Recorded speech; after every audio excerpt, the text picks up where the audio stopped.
Hello, Namaskar, welcome to the channel. This is the ninth video in the series of Fundamental Analysis for Beginners. In this video, we will understand some important financial ratios और उनको किस तरीके से analyse करना है, किस तरीके से वो रेशियोज निकालते हैं और कैसे उनको यूज़ करना है, ये सब समझेंगे. Let's get started. So financial ratio analysis part 1 है ये वीडियो का. इसमें हम कुछ फाइनेंशियल रेशियोज समझेंगे.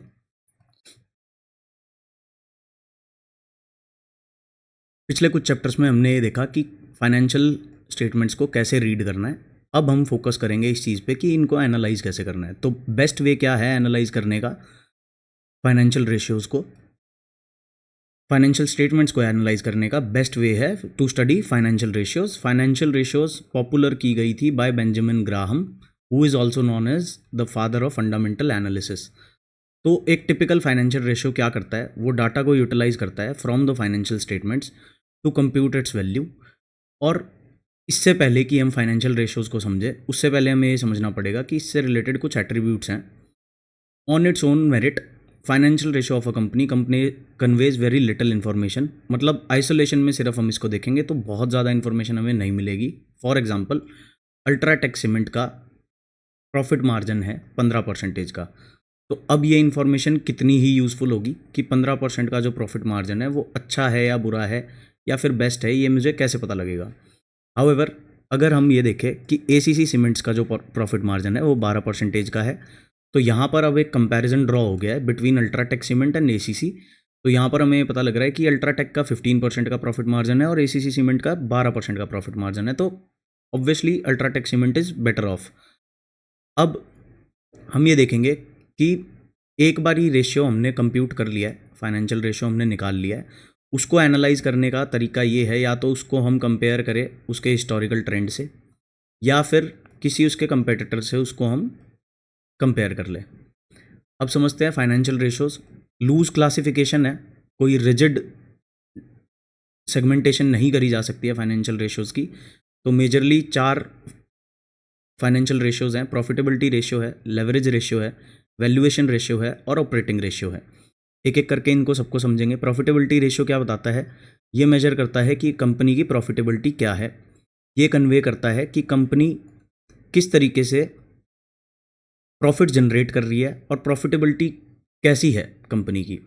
लेवरेज रेशियो ये बताता है, इसको हम सॉल्वेंसी रेशियो भी बोल सकते हैं, गेयरिंग रेशियो भी बोल सकते हैं. ये बताता है हमें कंपनी की ability in the long term to sustain its day to day operations. Company का जो लॉन्ग टर्म सस्टेनेबिलिटी है वो हमें लेवरेज रेशियो से समझ आता है. वैल्यूएशन रेशियो की बात करते हैं. कंपेयर करेंगे स्टॉक प्राइस को of any company with either the profitability of the company और the overall value of the company. या तो हम कंपनी की प्रॉफिटेबिलिटी से स्टॉक प्राइस को कंपेयर करेंगे तो हमें उसकी वैल्यूएशन का थोड़ा आइडिया होगा, या फिर उसकी कंपनी की जो ओवरऑल वैल्यू है उससे हम स्टॉक प्राइस को कंपेयर करेंगे.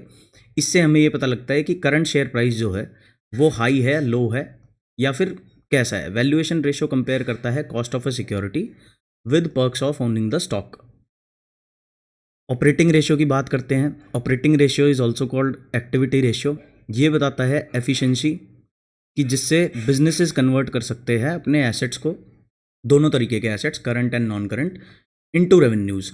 एसेट्स को रेवेन्यू में जो कन्वर्ट करेगा वो ऑपरेटिंग रेशियो हमें समझाएगा. It is also called management ratio.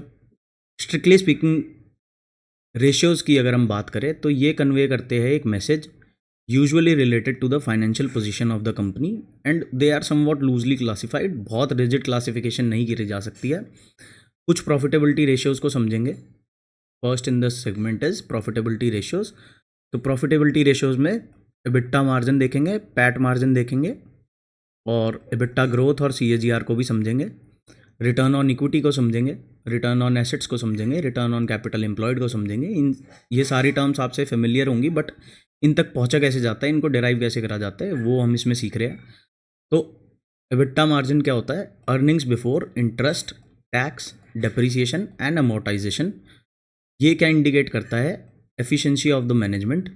ये हमें बताता है कि कितना प्रॉफिटेबल है इन परसेंटेज टर्म्स.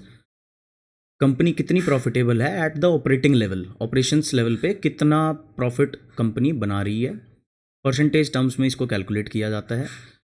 इसको सेंस इसकी सेंस मेक करने के लिए हमें हमेशा कंपेयर करना पड़ेगा कंपनी को with its competitors to get a sense of the management's efficiency in terms of managing their expenses.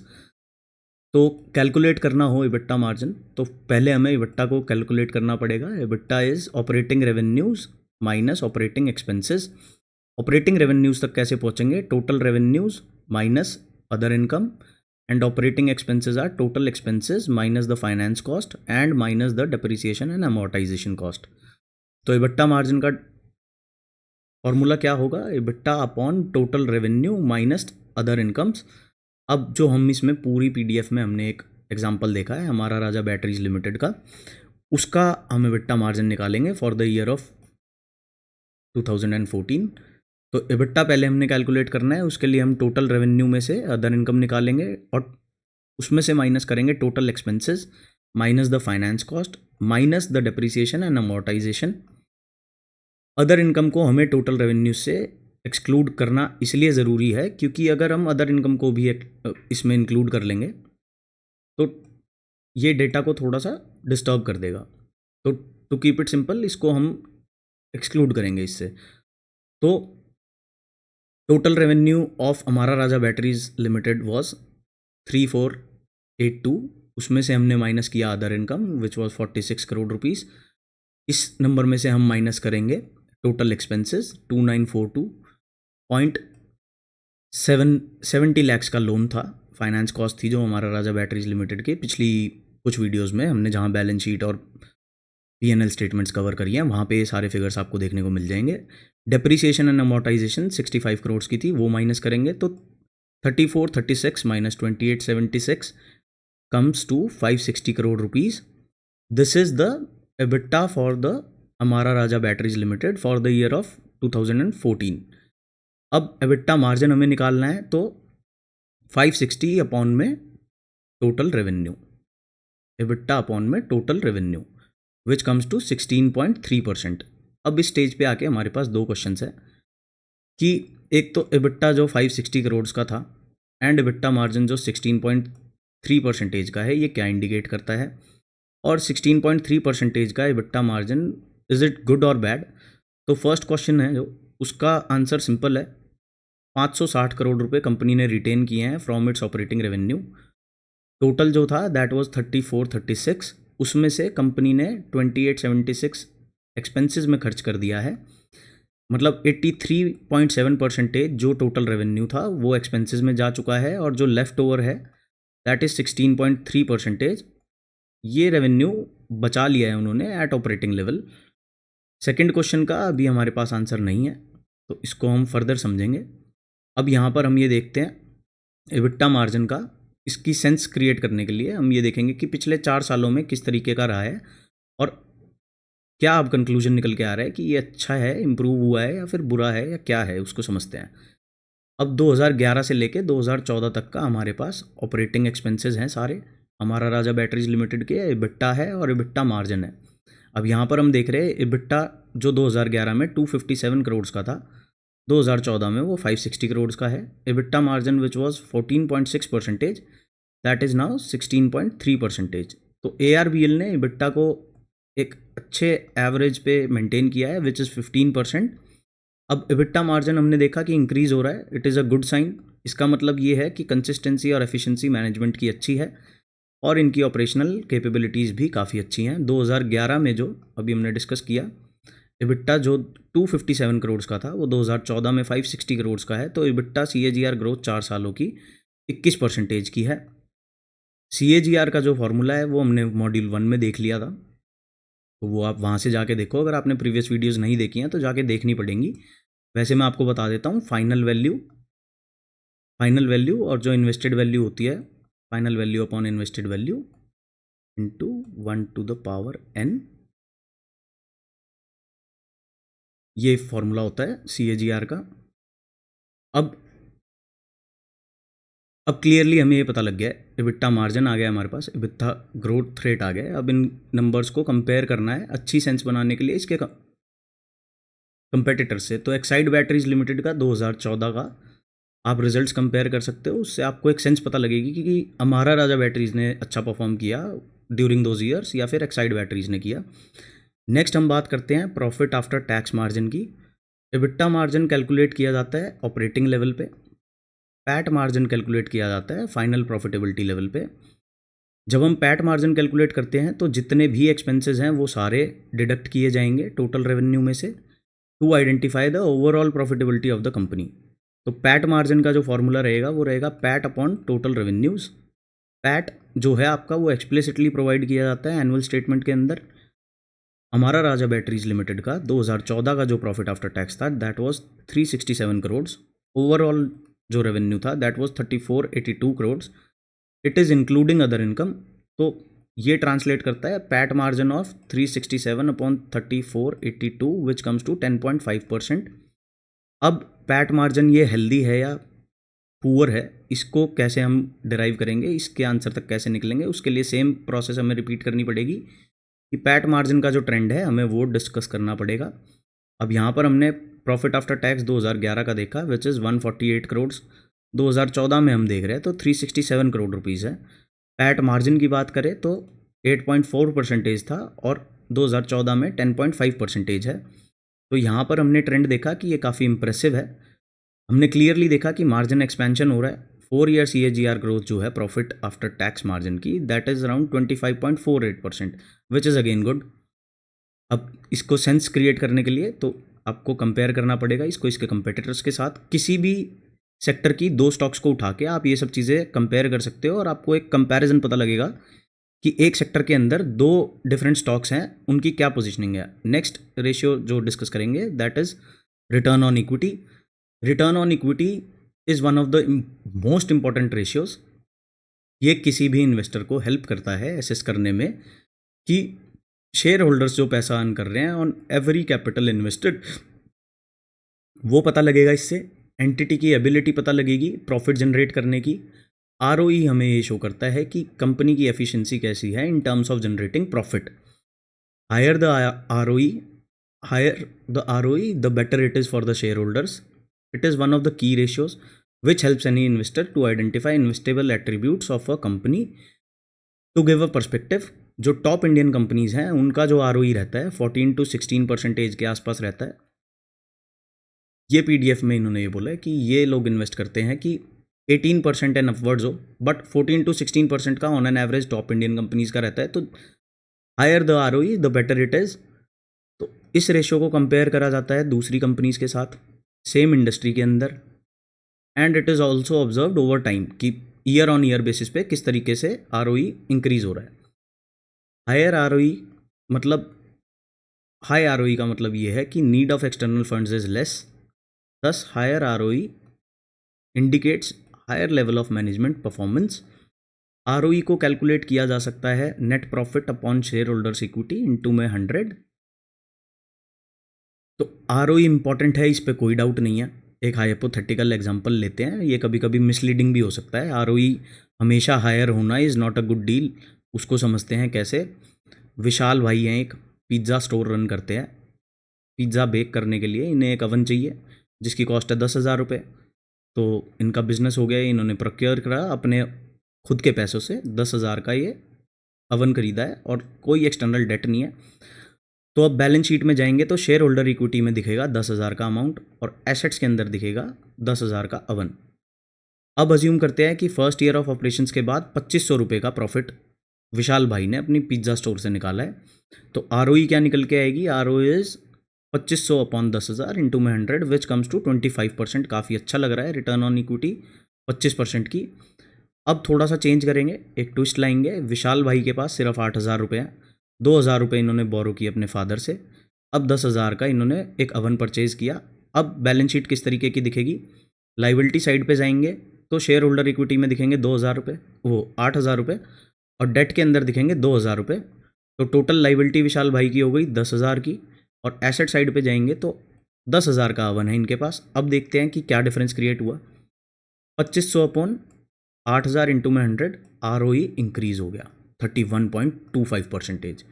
जो 25% की थी वो 31% हो गई, सिर्फ किस वजह से? 2,000 का डेट लेने से। अब एडिशनल डेट आया तो ROE शॉर्ट अप कर गई। अब एक और एग्जांपल लेते हैं। कि विशाल के पास सिर्फ 5,000 थे और 2,500 की बजाय 2,000 की बजाय इन्होंने 5,000 अपने फादर से बोरो करे टू बाय द अवन। अब लाइबिलिटी साइड पे जाएंगे तो 5,000 की शेयर होल्डर इक्विटी हो गई, 5,000 का डेट हो गया। विशाल की टोटल लाइबिलिटी सेम है, 10,000 ही रहेगी। एसेट जो रहेगा वो भी सेम ही रहेगा, 10,000 का ही रहेगा। आरओई क्या रहेगा, जो ईयर का प्रॉफिट है अपॉन में शेयर होल्डर्स इक्विटी 5,000 की, तो 50% का आरओई हो गया। तो अब आरओई तो एक्सपैंड हो गया है बट डेट भी बढ़ा हुआ है। तो कभी कभी सिर्फ हाई आरओई देख के हमें एक्साइटेड नहीं होना है। अब क्लियरली हमें इस एग्जांपल से ये समझ में आया कि higher the debt higher the ROE. Problem क्या है हायर डेट से? प्रॉब्लम यही है कि फाइनेंस कॉस्ट हो जाती है इंक्रीज ड्रास्टिकली, जिसकी वजह से बिजनेस के प्रॉफिटेबिलिटी में काफ़ी डिफरेंस आ जाता है और बड़ा मुश्किल हो जाता है हाई डेट के साथ किसी भी बिजनेस को रन करना। तो अब इस चीज़ से गेट अवे होने के लिए हम एक मॉडल समझेंगे, ड्यूपॉन्ट मॉडल, या फिर इसको हम बोल सकते हैं ड्यूपॉन्ट आइडेंटिटी। ये मॉडल 1920 में डेवलप किया गया था बाय ड्यूपॉन्ट कॉरपोरेशन। अब ये क्या करता है, ब्रेकअप कर देता है पूरे आरओई के फॉर्मूले को into 3 different components with each part representing certain aspects of its business. तो ड्यूपॉन्ट एनालिसिस क्या करता है, पीएनएल स्टेटमेंट को भी एनालाइज करता है और बैलेंस शीट को भी एनालाइज करता है। अब आरओई का formula as per DuPont model can be calculated as follows. Return on equity is equal to net profit upon में नेट सेल्स इनटू में नेट सेल्स अपॉन में एवरेज टोटल एसेट्स इनटू में average total assets upon में share holders equity. अब हमने ये देखा कि ये पूरा फॉर्मूला करने के बाद जो डिनोमिनेटर हैं वो एक दूसरे को कैंसिल आउट कर रहे हैं और लास्ट में हम उसी फॉर्मूले पर आ गए हैं जो हमने स्टार्टिंग में पढ़ा था, net profit upon share holders equity into में 100। बट इसके अंदर ये वाला फॉर्मूला यूज़ करने की वजह से हमने काफ़ी यूज़फुल इंसाइट्स गेन करी इस बिज़नेस के एस्पेक्ट्स को समझने के लिए। वो समझते हैं कैसे। फर्स्ट जो था नेट प्रॉफिट्स अपॉन में नेट सेल्स इनटू में 100, that is called net profit margin. अब नेट प्रॉफिट मार्जिन की कैसे समझ सकते हैं, अगर लो नेट प्रॉफिट मार्जिन है this indicates higher costs and increased competition, तो net profit margin should always be higher for a good company. Asset turnover की बात करें तो नेट सेल्स अपॉन में एवरेज टोटल एसेट्स, इससे हमें ये पता लगेगा कि कितना एफिशिएंटली कंपनी यूज़ कर रही है अपने एसेट्स को to generate revenue. Higher the asset turnover ratio means the company is using its assets more efficiently. Lower the ratio it could indicate कि management has some production problems resulting. तो higher चाहिए हमें, asset turnover ratio भी higher चाहिए, ये भी कम नहीं होना चाहिए। अगर कम होएगा तो ये इंडिकेट करेगा कि मैनेजमेंट को कुछ प्रोडक्शन प्रॉब्लम्स है। और इस फिगर को हम एक्सप्रेस करते हैं टाइम्स पर ईयर के हिसाब से। नेक्स्ट समझेंगे financial leverage, total average total assets upon में share holders equity. Financial leverage हमें कौन से क्वेश्चन का आंसर देता है वो बात करते हैं। ये हमें ये बताता है कि for every unit of share holders equity how many units of assets does a company have, कि हर एक पैसा जो शेयर होल्डर इक्विटी के अंदर आता है उसके अगेंस्ट में कंपनी के पास कितने एसेट्स हैं। Higher the financial leverage tells की इंक्रीज्ड अमाउंट ऑफ डेट है, ये इंडिकेट करेगा कि हाईली लेवरेज्ड बिजनेस है, तो इन्वेस्टर को ऐसी कंपनी से थोड़ा सा दूर रहना चाहिए। ये फिगर को भी हम एक्सप्रेस करते हैं टाइम्स पर ईयर के हिसाब से। अब ड्यूपॉन्ट मॉडल में हमने ये देखा कि आरओई के फॉर्मूले को ब्रेक किया गया है into 3 different components, each giving an insight about the companies operations and financial capabilities. अब इम्प्लीमेंट कैसे करेंगे ड्यूपॉन्ट मॉडल को हमारा राजा बैटरी के आरओई निकालने के लिए, उसको देख लेते हैं। Net profit margin as discussed earlier, हमने बात की है इसकी कि it is same as the PAT margin, और ये हमने अभी पीछे निकाला था तो 9.2% का है। एसेट टर्नओवर की बात करेंगे तो नेट सेल्स अपॉन में एवरेज टोटल एसेट्स। अब 2014 का जो एनुअल रिपोर्ट है उससे हमें नेट सेल्स हमारा राजा बैटरीज की लिमिटेड की पता है 37 करोड़ की है। अब डिनोमिनेटर क्या है, average total assets which we know can be sourced from the balance sheet, but average क्या है, एवरेज को कैसे निकालेंगे। टोटल एसेट्स क्या हैं, 2139 करोड़ के टोटल एसेट्स हैं for the year of financial year of 14। अब यहाँ पर हम देख रहे हैं कि 1 अप्रैल से लेके तो यहाँ तक हमारे पास 2139 करोड़ के टोटल एसेट्स हैं। बट कुछ स्टार्ट भी कहीं से किया होगा, तो 2013 वाले भी जो एसेट्स हैं वो भी कैरी फॉरवर्ड किए गए हैं पिछले फाइनेंशियल ईयर से, जो डेटा है वो भी कंसिडर किया जाएगा। तो अब यहाँ पर क्या हम करेंगे, इस कन्फ्यूज़न से दूर रहने के लिए कि भाई हमने सिर्फ इस ईयर के टोटल एसेट्स को देखना है या फिर पुराने वालों को भी देखना है, तो उसके लिए हम क्या करते हैं, इसको एवरेज कर लेते हैं। अब ये जो एवरेजिंग की जो टेक्निक है, इसको हमें याद रखना है। इसको हम और भी फाइनेंशियल रेशियोज जब कैलकुलेट करेंगे तो इसी तरीके से डिराइव किया जाएगा, एवरेज आउट करना पड़ेगा चीज़ों को। अब यहाँ पे हमारा राजा बैटरी लिमिटेड की जो एनुअल रिपोर्ट थी, उससे हमें ये पता है कि जो नेट सेल्स है 2014 की, दैट इज़ 3437 करोड़।